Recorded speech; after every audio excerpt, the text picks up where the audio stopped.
All right, let's get into it. Today, we're talking about the unsung hero of your home, your HVAC system. It's in a constant battle with the weather to keep you comfortable, and we're going to give you the ultimate survival guide to make sure your home always wins that fight. You know the scene, right? It's that nightmare scenario we all dread. It's the coldest night of the year, the whole family is over, and then nothing. Just silence. The heat is gone.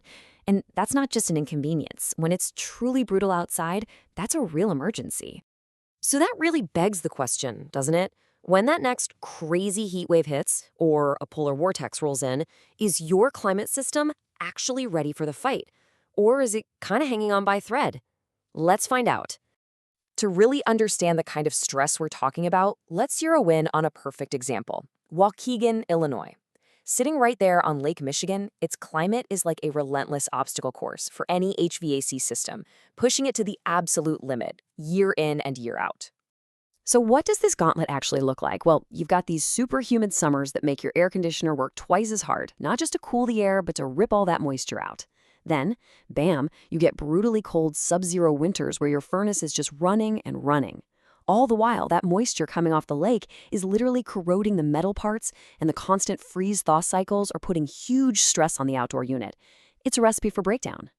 Now, here's the good news. When a system is under this much pressure, it usually doesn't just die silently. It gives you warnings. It sends out distress signals. So let's talk about these cries for help you really need to be listening for. Okay, first up, a summertime classic. You look at your AC unit and it's covered in ice. This is a huge red flag. It means air isn't moving across the coils properly, usually because of a faulty filter or a refrigerant leak. Your system is working its tail off, your energy bill is going through the roof, and your house is somehow getting hotter. Have you ever noticed your system kicking on, then shutting off just a minute or two later, only to kick right back on again? That's called short cycling. Just think of it like a sprinter trying to run a marathon. It's burning a ton of energy, causing incredible wear and tear, and it never actually gets the job done. Now for a really serious one in the winter, furnace ignition failure. You hear that familiar click, the blower fan starts to whir, but there's no whoosh of the burners and no heat. This can be something as simple as a dirty sensor or a bad igniter, but in the middle of a cold snap, a house without heat becomes a dangerous place, fast. You know, the bottom line with all of these things is to use your ears. That grinding, squealing, or banging sound, it's not a personality quirk. It's the sound of a mechanical problem getting worse. Ignoring it is like putting a piece of tape over your car's check engine light. It doesn't fix a thing. Okay, enough doom and gloom. How do we stop these things from happening in the first place? Well, it all comes down to the single most powerful tool you have in your arsenal, prevention. Good old-fashioned proactive maintenance. So what does a Pro Tune-Up actually involve? Well, they'll clean the coils so air can actually move efficiently. They check the refrigerant levels to make sure it can cool properly. They test and tighten all the electrical connections. But here's the big one. They inspect the heat exchanger. If that thing is a crack, it can leak deadly carbon monoxide into your home. Seriously, these simple checks can prevent almost all of the major breakdowns we've talked about. But let's be real. Sometimes, even with the best care, something major breaks.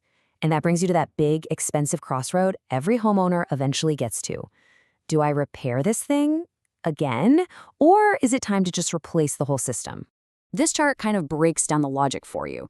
I mean, if your system is less than 10 years old and the repair is pretty cheap, yeah, repairing it makes sense. But if you're looking at a system that's over 15 years old, the repair bill is huge, and you've already noticed your energy bills creeping up, well, replacement starts looking like a much smarter long-term investment. If you want a more black and white way to look at it, there's something called the $5,000 rule. It's super simple. You just multiply the age of your system in years by the cost of the repair.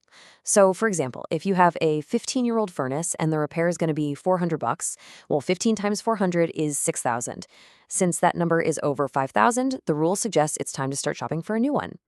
So just keep that number in your head, $5,000. It's a really simple piece of math that can stop you from throwing good money after bad, trying to keep a system on life support when it's already on its last legs. And if you are leaning toward replacement, this chart gives you a ballpark idea of the cost. For a pretty typical home, say 1,500 to 2,000 square feet, you're probably looking at what's called a 2 to 4 ton system. That's just a measure of its cooling power. Cost-wise, you're likely in the mid to upper four-figure range, though that can change based on how energy efficient you want to go. Now, here's a fantastic tip that costs absolutely nothing but could save your air conditioner. It's called the 3-minute rule. If your AC shuts off unexpectedly, maybe from a quick power flicker, don't turn it right back on. Wait at least 3 minutes. That little pause lets the pressure inside the compressor equalize. Trying to force it to restart against that high pressure can cause some serious, expensive damage. So, let's say you've done your homework and it's time to make the call for help. What should that actually look like? It's not some big mystery. A good professional service call is a really straightforward process. Any reputable company is going to follow these 3 basic steps. 1, you call, talk to a human, and they send a tech out. 2, the technician figures out exactly what's wrong and gives you a clear, upfront price. No surprises, no hidden fees. And 3, they do the work and then they test the system to make absolutely sure it's running perfectly before they even think about leaving.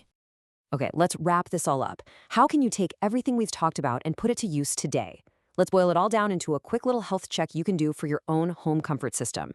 Just take a second and ask yourself these questions. Seriously, do you actually know how old your system is?